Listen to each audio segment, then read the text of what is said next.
2020 새해 첫 독서 모임을 시작하겠습니다. 처음 오신 분을 위해서 저는 책으로 캡틴 이안나입니다. 잘 부탁드립니다. 지금 저희가 해오던 방식은 선정된 책을 읽고 오시는 경우가 많지만 못 읽은 경우는 제가 서머리를 1시간 정도 해드리고요. 또 읽은 분들이 대부분 많을 때는 이렇게 서로 얘기를 나누는 그런 걸 하고 있습니다. 이 책은 처음 나왔을 때 대단한 반향을 일으켰다가 잠시 잊혀졌으나 역시 그 유명한 책 불변의 법칙으로 다시 읽어도 매우 좋은 이 책을 약간 새해 첫 책으로 선정하게 돼서 너무 기쁩니다. 이 저자는 기독 실업인 협회라서 이 기독 실업인 협회가 전 세계에도 사실 있고 특히 이제 미국이 제일 기독이라고 크라이스트교라고 할 때 기본이 미국은 개신교, 청교도 정신을 한 그걸 말하고 우리 유럽은 좀 더 이쪽 남쪽 같은 경우는 그 카톨릭을 말하는데 이 기독 실업인 문화가 굉장히 잘 돼 있는 것 같아요. 그래서 거기서 회장을 했을 정도면 명망이 엄청나게 높으신 분이라는 거죠. 다들 한 청교도 하는 이 미국 사회에서 거기서 회장을 할 정도면 굉장한 그 분이셨던 것 같습니다. 그래서 어찌 보면 화교의 문화, 유태인의 실업 문화 굉장히 부러워하잖아요. 그러니까 사업가가 사업가를 그러니까 이미 성공한 실업가들이 이제 젊은 이 사업을 시작하려고 하는 청년들이거나 아니면 또 실패했다가 새로 시작하는 그런 이 사업가들을 서로 돕는 그런 문화가 이제 유태인 그 비즈니스 어떤 그런 생태계나 화교 생태계에서 뭐 전 세계적으로 굉장히 유명한데 미국에서는 이 기독교 실업 문화가 굉장히 잘 돼 있고 또 한국에서도 이 전통을 받아서 굉장히 잘 되고 있는 걸로 알고 있습니다. 하시는 분들 보면 굉장히 사회봉사에 많이 신경을 쓰시는 것 같아요. 그래서 이거는 이 소설의 형식을 띄운 이 에세이 같은 거라고 생각이 드는데 여기서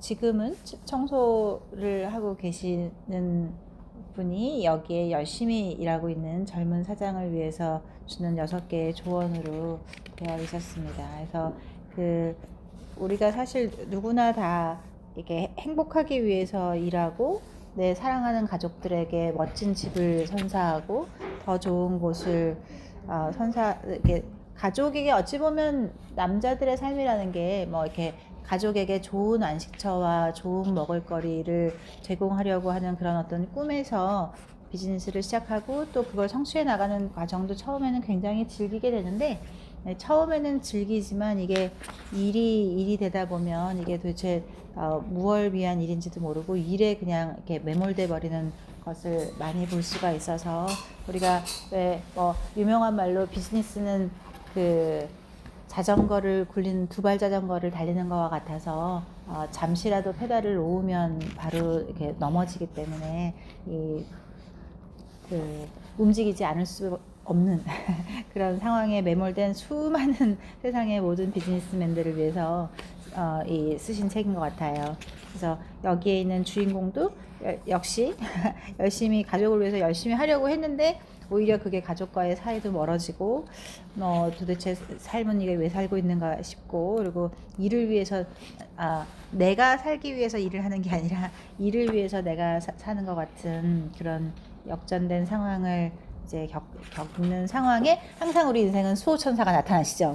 제가 보기엔 아마 이분의 수호천사가 이 밥 아저씨의 형상으로 이렇게 와주신 것 같아요. 그래서 이 우연한 이렇게 만남으로 이렇게 만나게 돼서 6주 동안을 만나기로 약속을 하고 하는데 그래도 이 처음에는 뭐든지 우리 세상만사 아무리 좋은 것도 좋은 건지 몰라서 집어치울까 생각했지만 역시 잠깐 그냥 이거 뭐 무슨 도움이 되겠어 라고 해서 또 바빠서 연기하려고 했다가 처음 이렇게 시간을 갖는 게 참 마음에 와닿았었고 그래서 이 주인공의 심리 상태가 어땠는가가 저는 하여간 그 33페이지에 참 그 그림과 함께 인상적이었었는데 그 식구들은 이미 다 밥을 먹고 나 혼자 이제 밥 먹은 접시를 올리면서 이렇게 단란한 가족에 나 혼자만 이방인처럼 있다는 그 느낌이 참 이 사람이 지금 갖고 있는 모든 상황을 굉장히 잘 표현해 주는 것 같아요. 그리고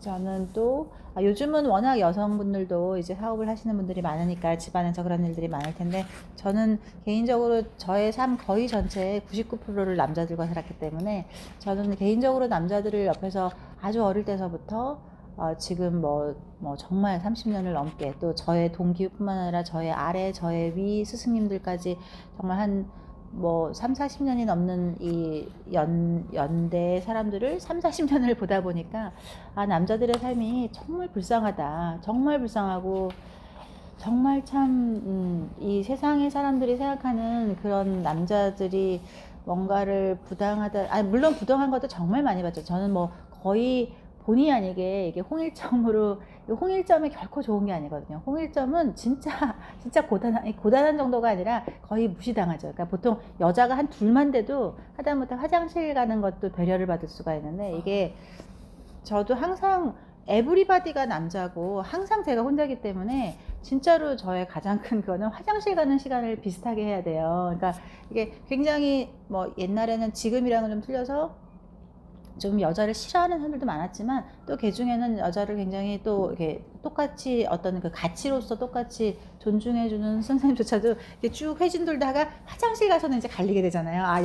여기까지가 그러니까 여기까지가 너의 한계구나, 이런 말을 이 화장실 앞에서 들을 정도로, 이제 아무리 친하려고 하더라도 한계가 있어서 화장실 시간조차도 맞춰야 되니까, 남자분들이 화장실을 갔다 나오는 시간이 얼마나 빨라요. 그러면 내가 옷을 어떻게 입어야 되나, 어떻게 옷이 막 불편하면 화장실을 갔다 나오는 시간을 맞출 수가 없어요. 다시 회진을 따라 들어가야 되는데. 그래서 막 그렇게 해서 어찌 보면 뭐 누구보다 아마 못지않게 부당한 상황이나 이런 것도 많이 겪어봤을 텐데, 오히려 그렇기 때문에 그 남자들의 삶에서 그렇게 오랜 세월을 지내다 보니까 오히려 남자들이 정말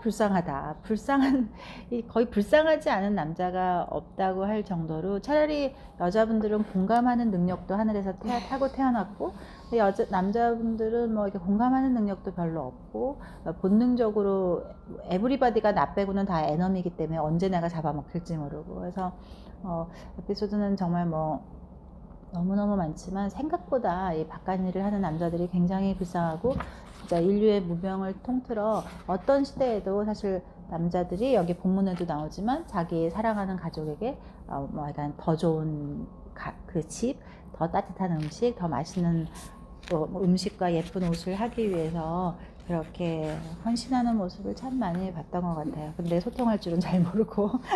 그래서 아무튼 이렇게 완전히 이제 거의 나가 떨어지기 일보 직전에 이 수호천사 같은 밥 아저씨가 이제 오신 거죠.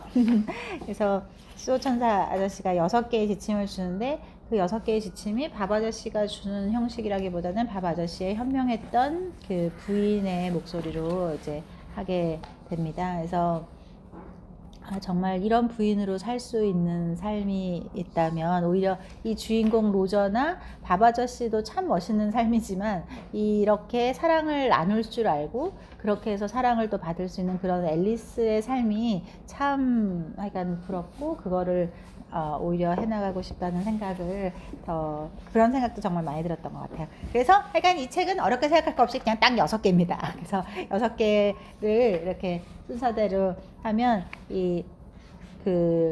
첫 번째, 지친머리로는 일할 수 없다. 이게 진짜로 제가 어젯밤에 새로 다시 읽으면서도 이 페이지를 이렇게 멍하니 오랫동안 봤었는데, 진짜로 지친머리로는 일할 수 없다. 지쳤을 때는 재충전을 해야 된다. 사실 막 힘찼을 때를 생각하면 뭐 멀티태스킹이 뭐 진짜 하루에 뭐 10가지의 일도 그냥 척척척척 해나가는데, 정말 머리가 지쳤을 때는 어떻게 이 한 가지 일에 그냥 완전히 무슨 쥐덫에 잡힌 것처럼 거기를 맨맨 돌면서 이렇게 몇 시간이 걸리고 며칠이 걸려도 일을 해결하지 못하는 거를 많이 보는데, 진짜로 여기서 그냥 간단한 진리는 지친 머리로는 절대로 일할 수 없다를 다시 한번, 다 아는 진리 같지만 다시 한번 일깨워 주고 계시고요.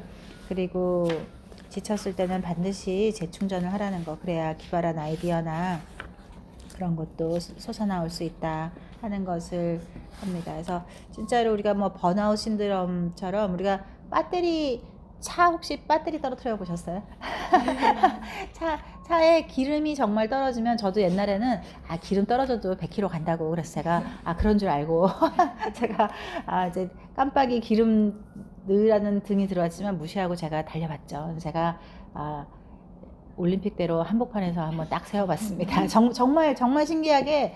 근데 제가 그 기억은 정말 평생 잊을 수 없는 좋은 교훈 같은 기억이 있는데, 차가 굉장히 멀쩡해요. 저는 차가 기름이 떨어지기 시작하면 뭔가 부실하다가 이럴 줄 알았었거든요. 근데 차가 굉장히 멀쩡하게 차가 가는 거예요. 기름등은 들어왔지만 차가 가는데 아무 문제가 없어요. 그냥 멀쩡해 가다가 정말 투둑 한 1초나 아무리 길어도 2초가 안 걸렸던 것 같아요. 그냥 멀쩡하게 갔는데 투둑 하고 탁 차가 멈췄거든요. 진짜 올림픽대로 한복판에서. 해서 그걸 보면서 우리 몸도 우리 진짜 이렇게 똑같은데 우리가 모르고 그렇게 이 번아웃 신드롬이나 이런 걸 당하는구나. 내가 지쳐 간다는 거를, 기름이 이제 떨어져 간다는 거를 사실은 뭐 약간의 인지는 하는데도 차가 굴러가듯이 몸이 굴러가기 때문에 사실 그 멈추기 그 2초 전까지 진짜 모르는 거죠. 그래서 정확히, 그리고 그래서 그때 그냥 그 차가 그랬나? 막 이러고서는 하다가 제가 그 한 몇 년 뒤에 다시 한번 해봤죠. 진짜로 이제 그 기름이 떨어졌는데 그래서 이번에는 그래도 그것만은 안 하고 일단 이거 그런 고속도로를 나와서 이제 그 일반, 그때 천호동 쪽이었었는데, 이렇게 해서 제일 우측 차선에 붙어서 깜빡이를 켜고 일단 가기는 했었는데, 그렇게 가고 설마 이게 저기까지 저 주유소까지 가겠지 이렇게 했는데, 역시 주유소를 정말 불과 100m를 채 남겨놓지 않고 진짜 뚜둑. 진짜 그때도 내가 설마 그때 그게 그냥 그런 거 아니었을까, 이제 뭐 그때만 그랬겠지 뭐 그렇게 했었는데, 정말 똑같은 메커니즘으로 그냥 정말 똑같이 가다가 그냥 뚜둑 하고 딱 차가 딱 멈추더라고요. 그래서 이제 그 펌프통으로 이제 페트병으로 받아와서 넣고 그러고 갔는데, 우리 몸도 정말 이렇게 마찬가지로 에너지가 떨어지면 몸은 멈출 수밖에 없는데, 진짜 위험한 거는 그 직전까지 2초 전까지 우리가 모른다는 거죠. 그리고 무시해버리고. 그러니까 뭔가 지쳤다는 사인이 왔을 때 먼저 충전을 해야 그런 일 없이 훨씬 더 잘 할 수 있을 것 같습니다. 여기도 보면 그렇게 안 됐던 일이 10분 만에 이렇게 확 하는 거, 사실 우리 일하는 사람들 많이 느끼는 거죠. 그래서 두 번째는 정말 뼈를 때리는 한마디였는데, 가족은 이 짐이 아니라 축복이다. 우리가 대부분 가족을 너무 사랑하기도 하고 뭐 다 하지만, 이게 어느 순간이 되면 이게 가족이 아니고 이게 왼수지 뭐 싶기도 하고, 이게 가족만 아니었으면 내가 얼마나 자유롭게 나의 꿈을 펼쳤을까. 집집마다 사연이 없는 집이 하나도 없었을 텐데, 하지만 정말 지나고 보면 나의 그 두 발목을 진짜 뭐 철근처럼 이 붙잡아 매는 그런 가족조차 사실 그것 때문에 훨씬 더 단단한 허벅지 다리를 갖게 되는 어떤 초석이 되지 않았을까, 그런 생각을 합니다. 그래서 가족은 짐이 아니라 축복이다 이렇게 하고, 이렇게 샌드위치처럼 된 상황을 열심히 힘들어 하다가 다시 세 번째 이 밥아저씨를 만나는데, 세 번째가 이 106페이지에 보면 이 투덜대지 말고 기도해라. 우리가 보통은 정말 투덜댈 게 뭐 100만 가지 있잖아요. 투덜대려고 마음 먹으면 정말 한이 없는데, 이 투덜대지 말고 기도해라. 그래서 그럼 기도는 도대체 어떻게 하는데, 기도 해본 적도 없고, 아니면 했어도 어렸을 때 했다가 안 했는데, 근데 친한 친구하고 끊임없이 대화하듯이 생각하면 된다. 근데 진짜로 이거 정말 좋은 것 같아요. 그래서 제가 옛날에 신부님한테 들었던 그 재밌었던 말 중에, 그 신부님이 대전인가 어디를 다닐 때 어떤 분이 계셨대요. 근데 그분은 도대체가 미사를 들어오질 않는데요. 미사를 한 번도 들어오지 않고 그냥 맨날 뜰에 있다가 가는데, 정말 1년 365일 한 번도 안 빼고 온다는 거예요. 그래서 도대체 왜 성당에 오시냐고. 미사를 한 번도 안 할 거면서. 근데 그분은 저는 그냥 와서 거기 성당 가면 어디나 저기 성모님 상이랑 예수님 상이 있잖아요. 그러면 예수님 저 왔습니다. 저 아시죠? 저 갑니다. 그렇게 하고 하루도 안 빼고 365일을 하는데, 그거를 보면서 저분이 나보다 훨씬 낫다. 내가 신부라고 해서 뭐 신학교도 나오고 매일 기도하고 미사를 하지만 정말 신의 존재를 정말 이렇게 현실로 받아들이고 신의 그 힘을 믿는 사람은 어떤 믿음의 크기는 저 사람이 훨씬 더 낫겠다라고 생각했다고 하시는데, 그러니까 기도라는 거를 우리가 막 너무 경건하게 무슨 정한수를 뜨고 뭐 저 백두산에 올라가서 하는 게 아니라, 이렇게 그냥 늘 그냥 집에 가는 지하철 안에서도 하나님 있잖아요. 어떻게 그럴 수가 있죠? 이렇게 그 매일매일 수다를 이렇게 친구 만나서 막 폭발하지 말고, 그게 하나님이 됐던 부처님이 됐던 아니면 나의 수호천사가 됐던, 천사님이 이럴 수가 있나요? 제발 저한테 좀 와주세요 라든지, 이렇게 매일매일 내 안에 대화할 수 있는 상태가 있으면 굉장히 좋을 것 같고, 그게 심리학적으로도 굉장히 좋다고 해요. 왜냐하면 그렇게 말을 하다 보면 굉장히 내 상황이 이렇게 남의 일처럼 느껴지기 때문에 훨씬 더 좋다고 합니다. 그리고 깨알 그하면 개인적인 건데, 저는 지금은 이제 좀 많이 까먹는데, 옛날에는 좀 속상한 일이 있으면 영어로 투덜댔어요. 혼자. 그러면 진짜 이게 2단계로 이게 좀 현실감이 떨어져요. 일단 영어로 통역을 해야 되기 때문에, 그러니까 혼자지만 이렇게 머릿속으로 이렇게 뭐 운전하면서 이렇게 하는 거지만 영어로 오늘의 상황을 하는 거예요. 걔가 그래서 이렇게 한 거를 남한테 얘기하듯이 하는데, 그거를 영어로 하려고 그러면 한 2단계로 감정이 이렇게 좀 떨어지거든요. 그래서 제가 썼던 그냥 재밌는 방법이었는데, 그땐 참 좋았던 것 같아요. 근데 지금은 영어 실력이 좀 떨어져가지고 못하고 있습니다. 그래서 하고, 그 다음에 약간 이 삶에서 즐거움이라는 게 꼭 무슨 쾌락이 아니라, 내가 이 일을 왜 하나, 그래서 이 일을 왜 하는지 본질적인 가치를 해주기 위해서 이 다음 장에 쓰여진 것 같은데,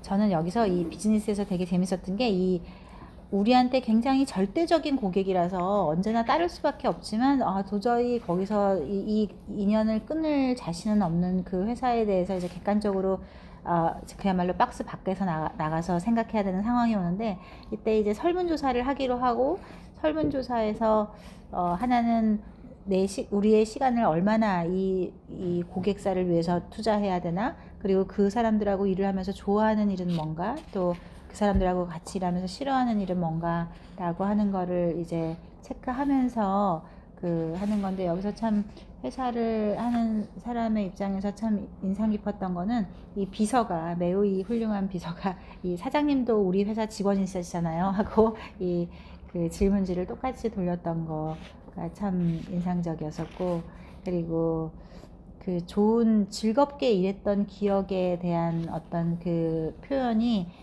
122페이지 그 끝에 보면, 초창기 시절, 그때는 모두가 같이 같은 생각을 하고 공동의 목표를 향해서 정진했던 그 시절을 가장 즐겁게 일한 기억으로 하고 있다는 게 참 인상적이었습니다. 결국 우리가 아무리 회사가 더 크고 더 겉으로는 흑자가 설사 더 많이 난다고 하더라도, 같은 생각을 가진 사람들이 점점 줄어들거나 그러면 훨씬 더 이게 정말 에너지를 많이 소모하는 일이 되겠다 하는 생각을 많이 했어요. 그래서 이 회사 업에 대한 표현을 참 잘 해놔서 감명 깊게 봤습니다. 그래서 우리가 뭐 비즈니스를 할 때, 이거는 좀 비즈니스에 대한 거지만 125페이지에 우리가 하여간 항상 아까 비즈니스는 이 페달을 놓을 수가 없기 때문에, 그 페달을 놓는다는 그 자체에 매몰되다 보면 그냥 개선을 하기 위해서 변화를 하는 게 아니라, 변화를 하기 위해서 그냥 아무 의미 없는 변화를 계속하는 그런 거랑은 우리가 구분해서 생각해야 된다 하는 어떤 비즈니스맨들을 위한 그 말이 나오게 되고요. 그래서 쭉 어떻게 하면 저 상대방이 우리에게 좋은 사람이고 우리의 나쁜 사람인가를 결국 책임자가 이걸 해야 되는데, 131페이지에 보면 모두가 자랑스럽게 여기는 직장으로 되돌릴 필요가 있겠다라고 하는 거에서, 이거는 좀 약간 다른 거지만 최근에 제가 굉장히 의미 있게 본 것 중에 가속하는 사회, 감속하는 사회 이런 게 있거든요. 도대체 최근에 젊은이들이 왜 그렇게 절망적일까? 왜 옛날에는 우리 지금보다 정말 뭐 100배보다 더 못 살았는데 왜 그때는 모두가 행복한 기억을 갖고 있는데 지금은 이렇게 잘 사는데 이렇게 배가 불러서 불행한가? 라고 하는 거에서 제가 굉장히 그분이 이게 그 패권의 비밀 그 책을 쓰신 저자분이 정말로 그 20년이 넘는 연구 끝에 단 하나의 20년의 연구를 하라고 하면 딱 가속하는 사회와 감속하는 사회.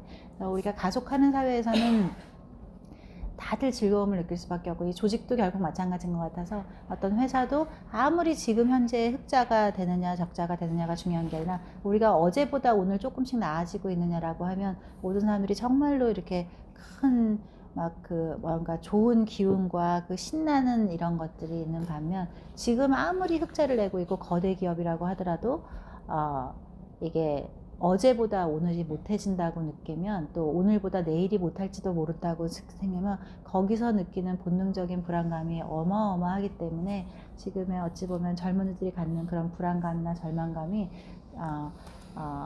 그게 결코 이상한 것이 아니다. 그러니까 우리가 어떻게 해서든지 우리가 모든 힘을 모아서 우리가 다시 가속하는 사회를 다시 회복해야 한다라고 하는 게 있었는데, 이게 아마 조직에서도 사랑에서도 개인적인 우리가 우정을 쌓거나 또 연애를 할 때도 결국 가속하는 감정이 있던 관계하고 감속하는, 우리가 뭐 이제는 남자친구랑 친해져서 막 진짜 비싼 백도 사주고 막 하는데도 뭔지 옛날 보다 못한 때하고 지금 막 돈도 없어서 도서실에서 자판기 빼먹고 그래도 훨씬 더 좋은 거는 어떤 애정의 어떤 그런 거나, 이게 가족 간의 애정이든 남자친구와의 애정이든 뭐 우정이든 그런 것도 결국 가속하는 단계하고 감속하는 단계가 틀리지 않을까, 그런 생각을 했습니다. 그래서 이 밥 아저씨가 정말 이 회사나 업에 대해서 많은 생각을 하신 그 좋은 표현, 이거를 또 배웠습니다.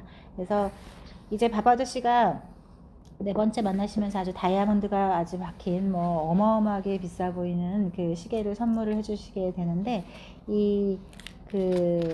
거기서 그 시계의 다이아몬드 밑에 다이아몬드보다 사실 더 중요한 메시지가 적혀 있는데, 배운 것을 전달하라 하는 거였죠. 그래서 내가 배운 거를 내가 꿀꺽하게 되면 사실 이게 되는 게 아니라서 꼭 내가 가진 사실 모든 지혜와 모든 어떤 돈과 모든 것은 사실 누군가에 의해서 받은 선물 같은 거기 때문에 이거를 약간 옆 사람한테 다시 전달해야 된다는 거. 그리고 시간을 그림이 참 예쁜데 144페이지의 시계 그림에서 보면 시간을 영원히 잡아두는 방법은 내가 배웠던 것을 남에게 전달하는 방법이다. 우리가 항상 이 순간이 영원하기를 바라기 위해서 여러 가지를 하는데, 거기에 가장 큰 것이 내가 이 순간 가지고 있는 많은 것들을 그 옆으로 전달하는 것이 정말 중요한 것 같습니다. 그리고 다섯 번째도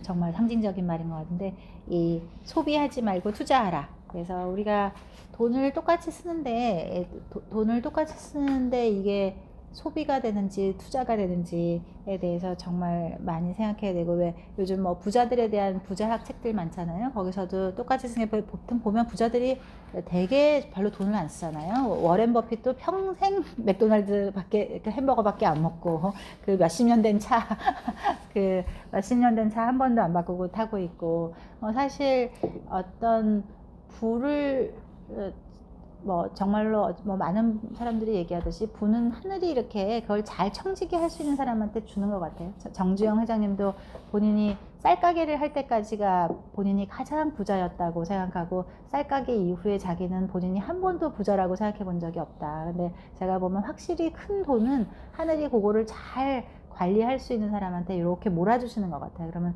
그 부라는 거는 이렇게 모이게 되면 큰 힘을 발휘할 수가 있게 되니까, 이렇게 모래처럼 흩어지는 돈이 아니라 큰 부가 모이면 그 큰 파워를 낼 수 있어서, 그렇게 큰 부가 모이라고 하는 건데, 그때 대부분의 전 세계를 막론하고 문화권을 막론하고 부자들의 특별한 그게 되게 돈을 잘 안 쓰죠.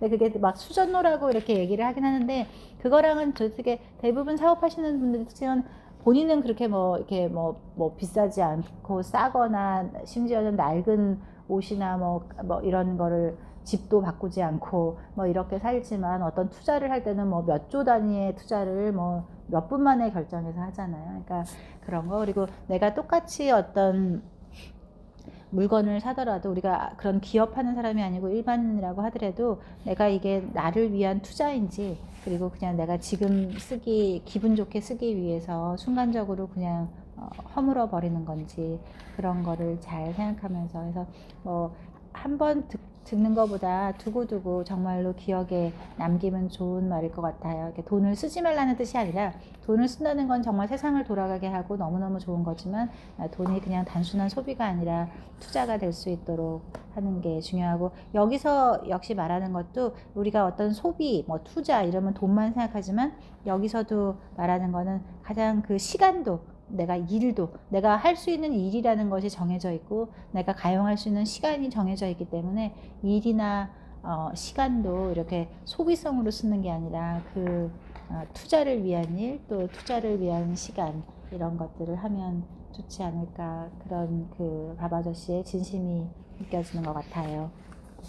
그렇게 하고, 맨 마지막으로 6번은 지금까지 배운 것을 후대에 전하라는 건데, 이 4번하고 좀 비슷해 보이지만, 이 4번은 내가 배운 것을 옆에서 수평적으로 전달하는 거라면, 이 6번은 어찌 보면 수직적으로, 시간에서 수직적으로 그 다음 후대에 물려주라고 하는 거라서 4번과 6번이 조금 더 틀린 것 같아요. 그래서 이렇게 재밌는 소설처럼 쓰여져 있지만, 큰 6가지의 법칙은 다시 한번 서머리하면, 이 지친 머리로는 일할 수 없다. 지쳤을 때는 무조건 재충전해라. 그리고 2번은 가족은 짐이 아니라 축복이다. 그리고 3번째는 투덜대지 말고 기도해라. 그리고 4번째는 배운 것을 옆으로 전달하라. 그리고 5번째는 소비하지 말고 투자하라. 그리고 6번째는 삶의 지혜를 후대에 물려주라 라고 하는 6개의 이 메시지와 함께 우리의 밥 아저씨는 아름답게 퇴장하셨습니다.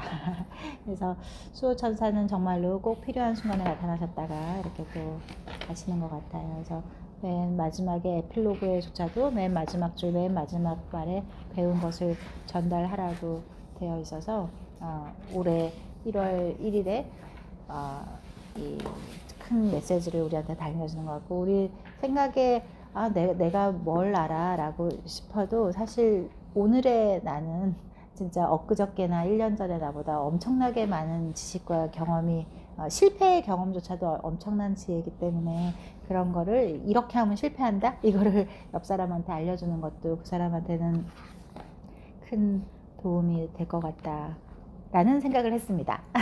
네, 그래서 서머리가 여기까지였습니다.